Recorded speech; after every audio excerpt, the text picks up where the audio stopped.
Joining me now is Minnesota Senator Tina Smith. She serves on the Finance, Banking, and Agriculture committees. Welcome back, Senator. It's good to see you. And I know you are heading to the flagship rally there in St. Paul after our conversation, so thank you for making time. The protests today were announced shortly after the killings of Renee Good and Alex Preddy by federal immigration agents in Minneapolis in January. Explain the importance of the Twin Cities there leading the charge today against President Trump's agenda.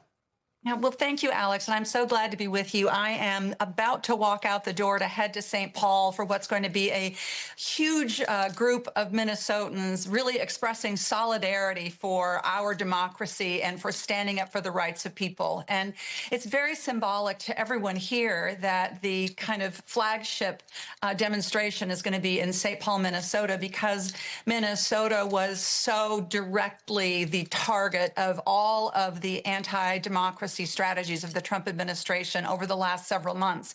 American citizens killed by federal agents, people traumatized by agents rampaging through our streets with masks and guns, and yet Minnesota responded. We met guns with whistles. We supported our neighbors. We stuck together even when it was really cold and really scary and really dangerous. And I think what I hear from people all over the country is Minnesota really demonstrated how you stand up to the bullies in the Trump administration and really show America that we have solidarity, that we are stronger together. So I can't wait to get there and to see everybody coming together. I expect it'll be a serious but also a joyful and powerful gathering of people. Indeed, I'm sure it will be. But we talk about that which is still lodged in the memory of Minnesotans. That crackdown ended in Minneapolis 6 weeks ago. Residents, though, are still dealing with its aftermath. The operation hollowed out entire corridors of commercial businesses, hundreds of millions of dollars in lost wages and business revenue. There's a study, as you're, I'm sure, aware. It shows large numbers of people missed work, they missed school, they missed medical care. So what is the state doing to help these affected people, and is any federal reimbursement possible? Well, I'm so glad that you make that point, because Minnesota paid a very heavy price for this federal government crackdown attack on us. And that price is still being paid. There are still businesses that are suffering, businesses that closed. I spoke with a constituent of mine over this past week who told me about a member of her family that is still in detention since November. So the trauma is still going on. And of course, many people have said this has been a lot like COVID in terms of the economic and personal impacts on the state. Yet, unlike COVID, there's no effort at the federal government to try to make these individuals or these businesses whole. There has been conversation about that at the state level, but I mean, it's nearly impossible to figure out how to marshal the resources that would be required. And of course, I mean, in Washington, the Republican Party can't even agree on how to end this shutdown, let alone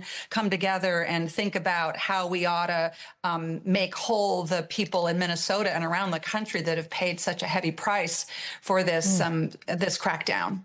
Yeah.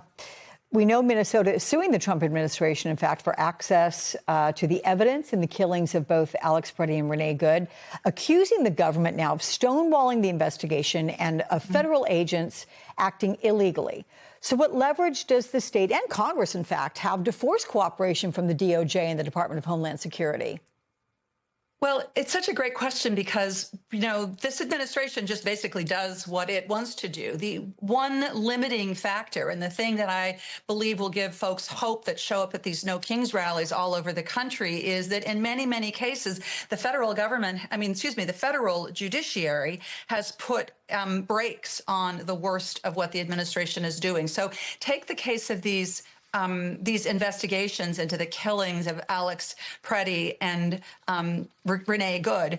I mean, what happened here, what should be happening here is this should be an impartial investigation that includes the state as well as federal investigators. But that has not happened at all. This is something that we have been pushing with the new head of Homeland Security, Secretary Mullen, to accomplish that. It's extremely important for getting some credibility back into these investigations. Otherwise, I think to Minnesotans and to people around the country, this just looks like a cover-up. It looks like another example of the administration failing to take accountability and responsibility for the damage that they've done. In this case, taking the lives of 2 United States citizens.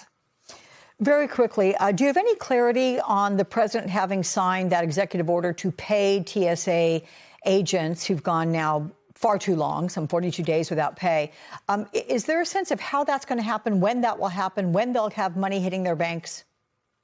So I'm reading in news reports that he's directed Secretary Mullen to pay TS agents starting on Monday.